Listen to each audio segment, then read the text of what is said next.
Hello, this is Dave from Net4TruthUSA.com, and I have a very positive response to this previous announcement about my new book, Whirlwind 2032, Revolution 2.0.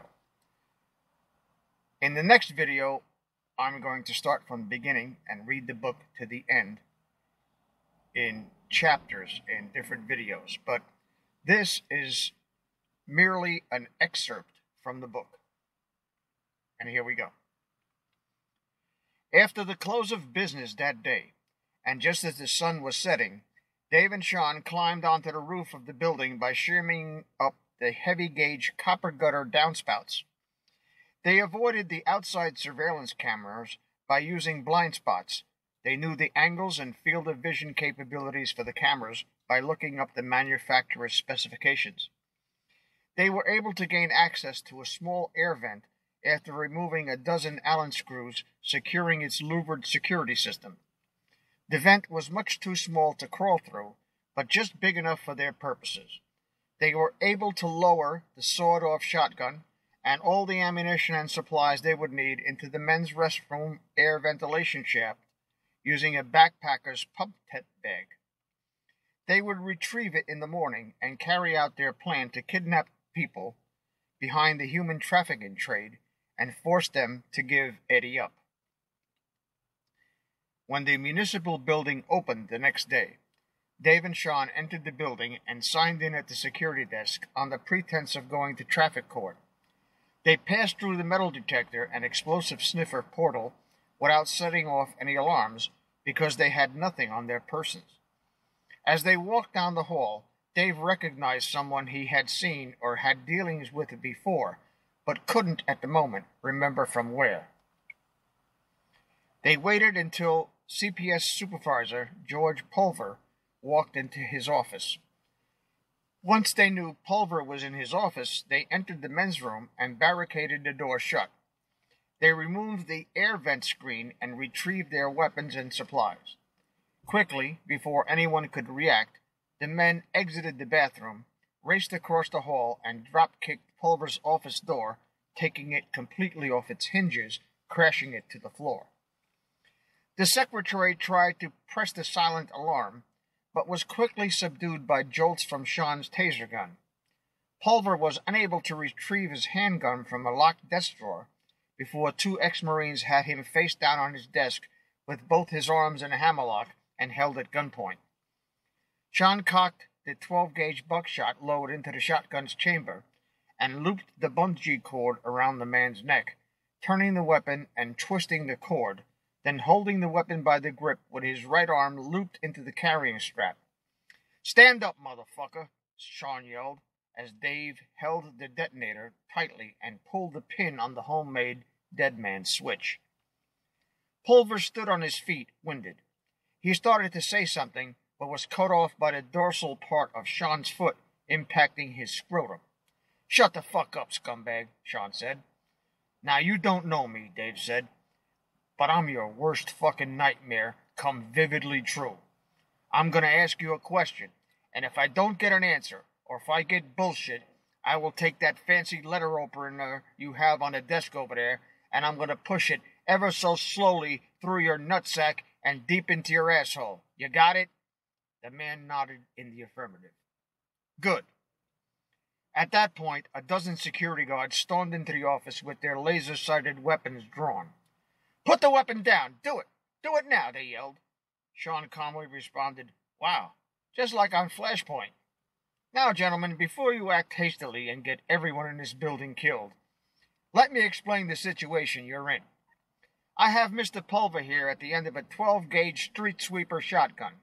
The magazine is loaded with 12 rounds of 00 buckshot, plus one in the chamber, and the tip of my finger behind the trigger here keeps this elastic cord from pressing it back and firing the weapon. The bungee cord around this faggot's neck ensures that he cannot wiggle out of the line of fire, and the lead weight, well, that ensures that one of you hotshots with a .50 caliber full metal jacket won't be able to deflect the barrel. And if this asshole here failed high school physics, 4 pounds of lead plus the weight of the barrel, say 5 pounds, is massive, and not easily moved by even a .50 caliber full metal jacket or one of those kung fu style blocking maneuvers. You remember your physics, don't you? An object in motion tends to stay in motion. An object at rest tends to stay at rest.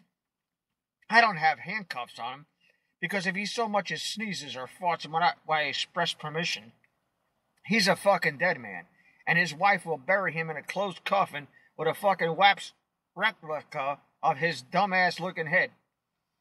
If I fall or he tries to pull away, the bungee cord makes sure the aim is dead on when my finger falls out from behind the trigger, and 13 rounds gets fired in less than 6 seconds.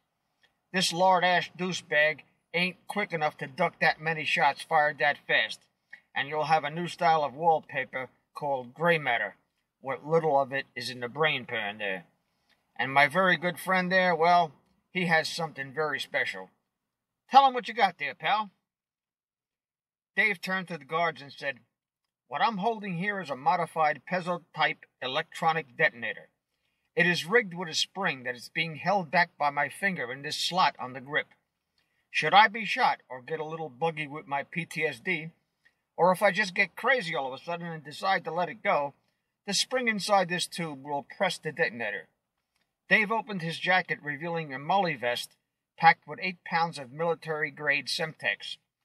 "If this shit goes off, gentlemen, minimum safe distance is 1/8 of a mile. Don't worry. If it does go off, you won't feel a thing. Totally painless. It'll be like fucking Dilaudid on steroids, only you won't wake up. Now, before I get nervous and have an epileptic seizure or some shit, I suggest you safety your weapons, eject the clips and the chamber rounds, and put them on the floor nice and easy, barrels pointed towards you. Then, like David Peel's band once sung, 'Up against the wall, motherfuckers!'" The security guards and police reluctantly complied and stepped away. Sean pulled Mr. Pulver by the bungee cord around his neck and told him to sit down in the chair behind his desk. "Hey guys, how about a selfie for the Facebook page, eh? What do you say?" With his free hand, he took out his cell phone and snapped a 30-megapixel wide-angle shot of him holding Mr. Pulver at the point of a street sweeper, a photo which automatically appeared in his Dropbox folder and was set to post to his Facebook page every time a file in the Dropbox camera folder was added. Suddenly remembering who it was that he recognized out in the lobby, Dave demanded, "Hey, yo, bring that family court judge in here. What's his name? Oh, yeah, Judge Felstein. Yeah, bring that kike motherfucker in here within 10 minutes, or I make Mr. Pulver here a fucking hip replacement candidate with a 44 Magnum FMJ through his pelvis. Well, move, somebody. You have 9 minutes and 30 seconds. A security guard left and ran down the hall in search of Felstein. Sean addressed the group of guards and police in the room. "Now, while we are waiting, this is what we want. I want my son brought to me within 2 hours. He had better be unharmed. I want a fully fueled Robinson R-44 helicopter and a pilot on the roof with the engine running and the props rotating at 0 pitch right after my son is returned to me.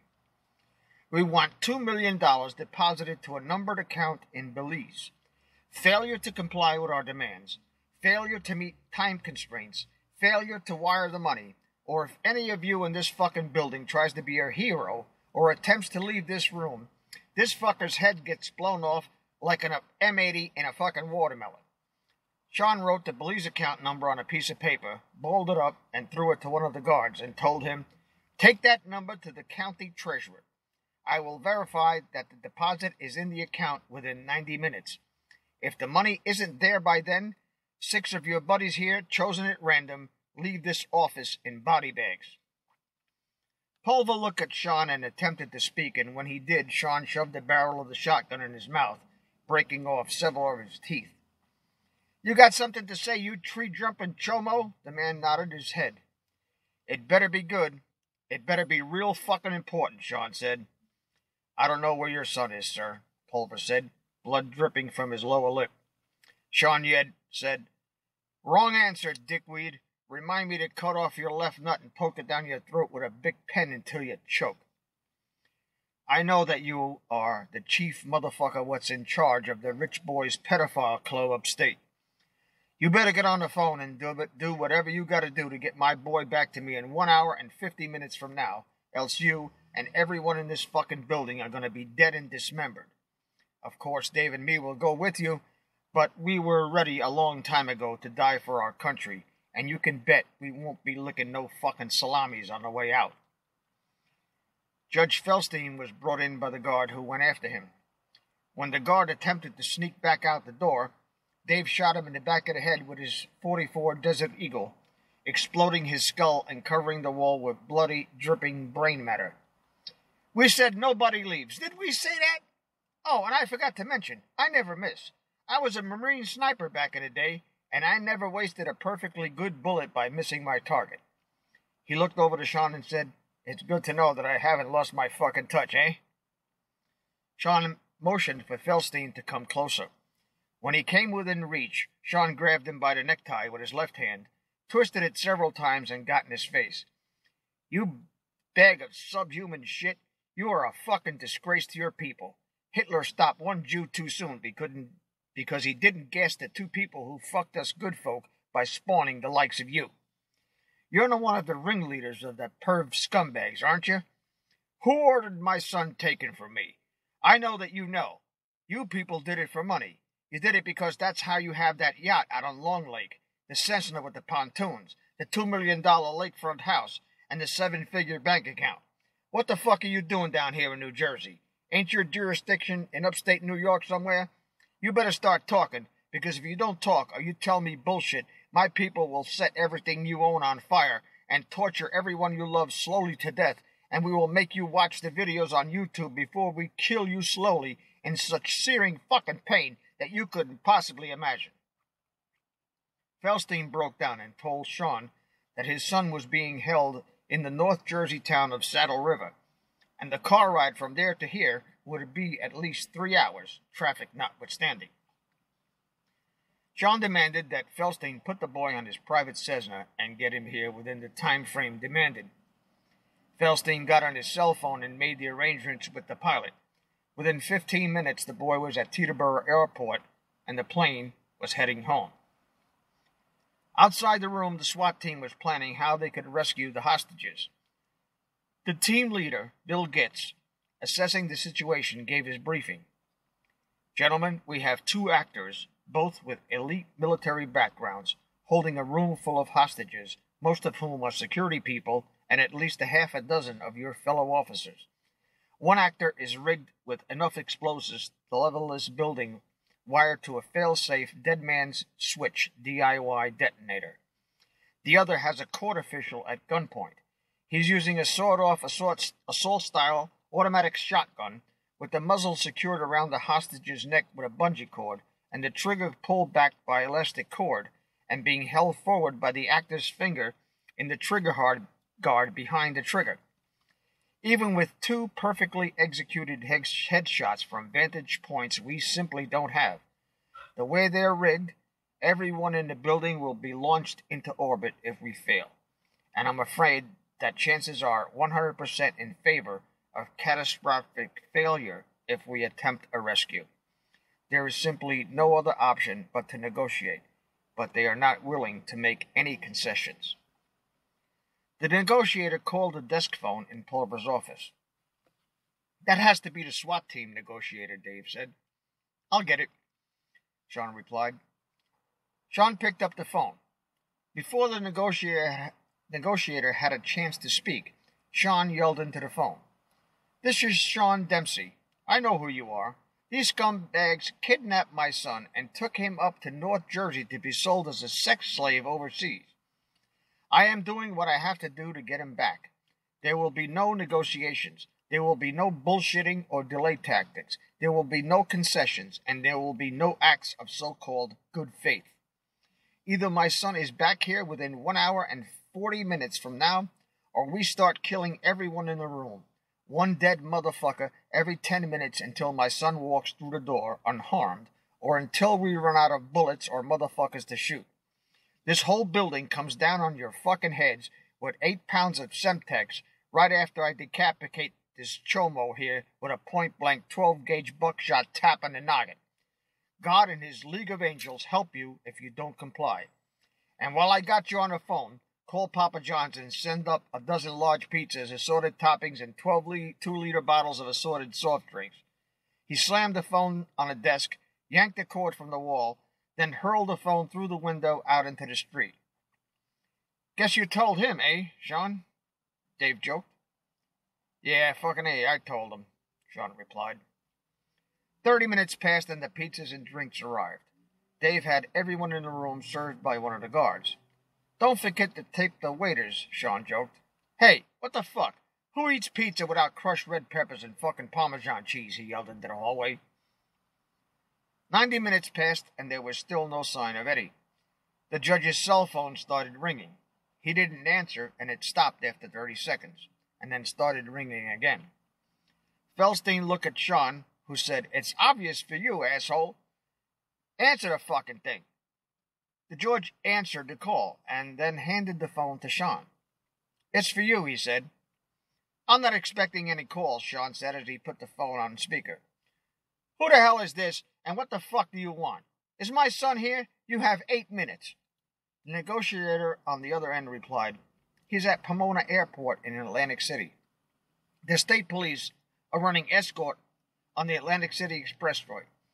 ETA is about 25 minutes, Sean replied. Well, that's unfortunate. Really fucking unfortunate, because that means there will be 2 dead pigs on the floor and another one bleeding out when he gets here. I told you that terms and conditions are not fucking negotiable. Hold on.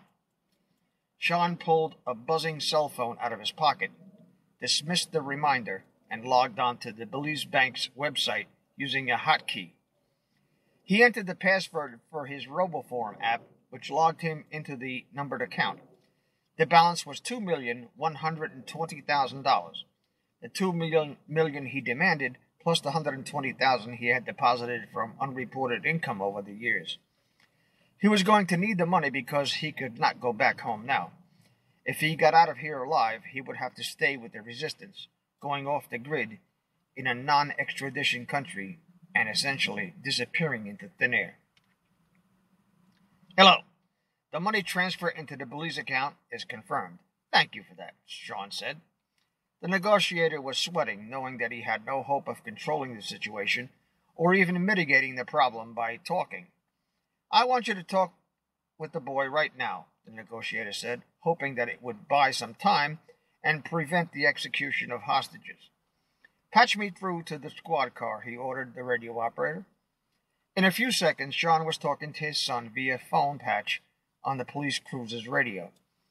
Thousands of internet-based police scanners were tuned in as the news coverage aired the siege at the municipal building. Eddie? Hi, Dad. The cruiser sirens could be heard blaring over the channel. Are you okay, son? Yeah, I guess. Just shook up. No biggie, but I'm tired. Sean cut him short. Okay, my man, you'll be here in a few minutes, okay? Bye, Dad. Over and out. Eddie had no idea what he narrowly escaped, or what his father was doing to get him back. The police cruiser was doing 105 miles an hour. 20 more minutes passed, and the deadline for his son's arrival had expired. Dave walked over to the guards who were standing up against the wall. He looked them all in the eyes, turning the cylinder on his .357 Smith & Wesson L-frame revolver with his thumb. His watch beeped. Uh-oh, time's up, he announced. Eeny, meeny, miny, mo. He picked one of the guards, put the muzzle of the handheld cannon to the man's forehead, and cocked the hammer back. Just then, Eddie ran in the door. Oh, somebody's got a fucking guardian angel, all right, Dave joked as he lowered the weapon and slowly dropped the hammer. The boy ran crying into his father's embrace. Let's get out of here. Everybody out. Stay together. If I lose head count, 6 of the rest of you who will remain will be shot in the back of the head. So if yous are gonna run, run together.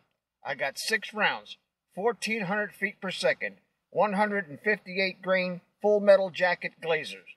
Which of you hero-ass motherfuckers wants to try his luck? Sean yelled. There was silence.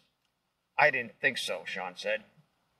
The group of guards went out the door first, followed by Dave and Sean with his son in tow.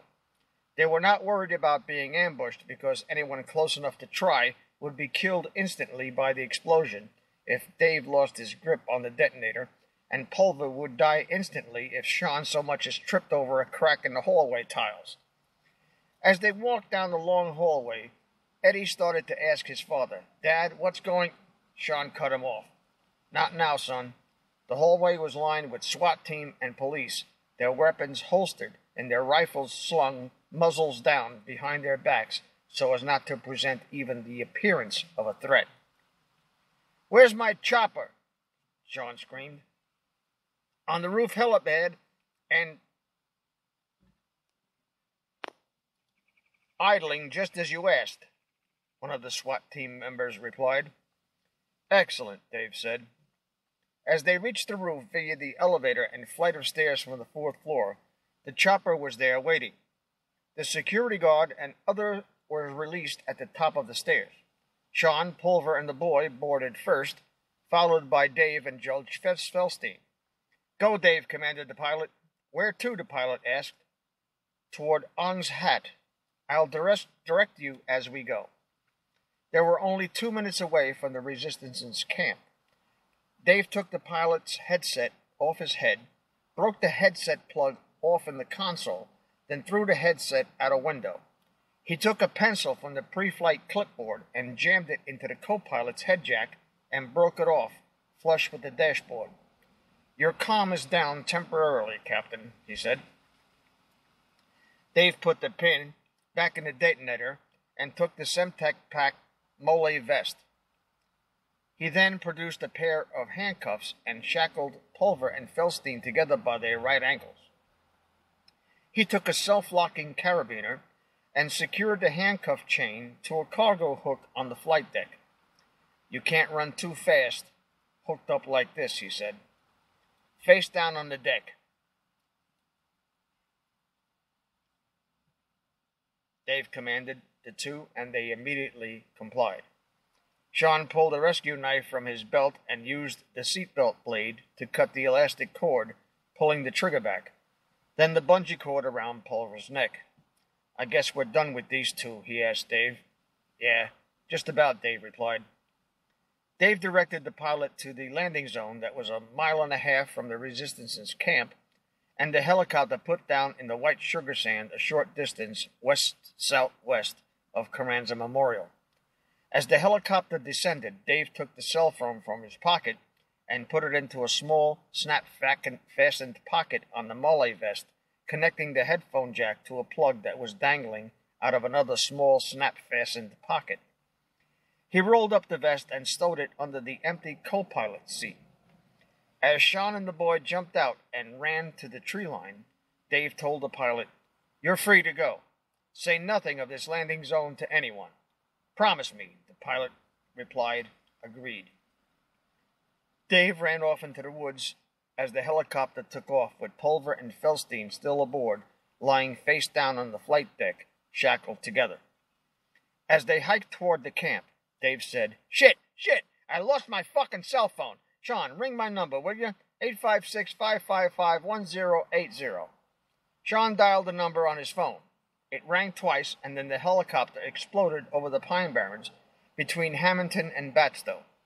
The aviation fuel ignited a number of small brush fires, which were completely extinguished by a moderate rain which started 20 minutes later.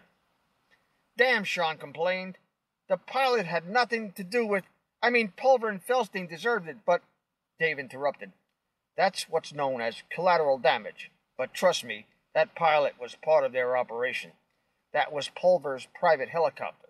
I know because I researched the FAA regulations and demanded a Robinson R-44 for that very reason. I have the records, and the tail number was, Pulver's. The pilot was on his payroll and was part of their tree jumper club, too. Fuck 'em, Sean. Fuck 'em where they breed. They got what was coming to 'em for a long time. Let guards sort 'em out." Dave took Sean's cell phone and removed the battery.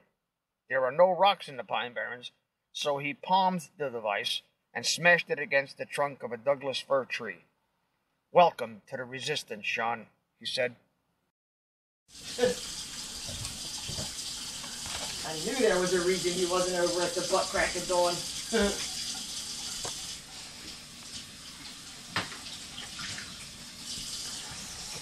Call that, boy.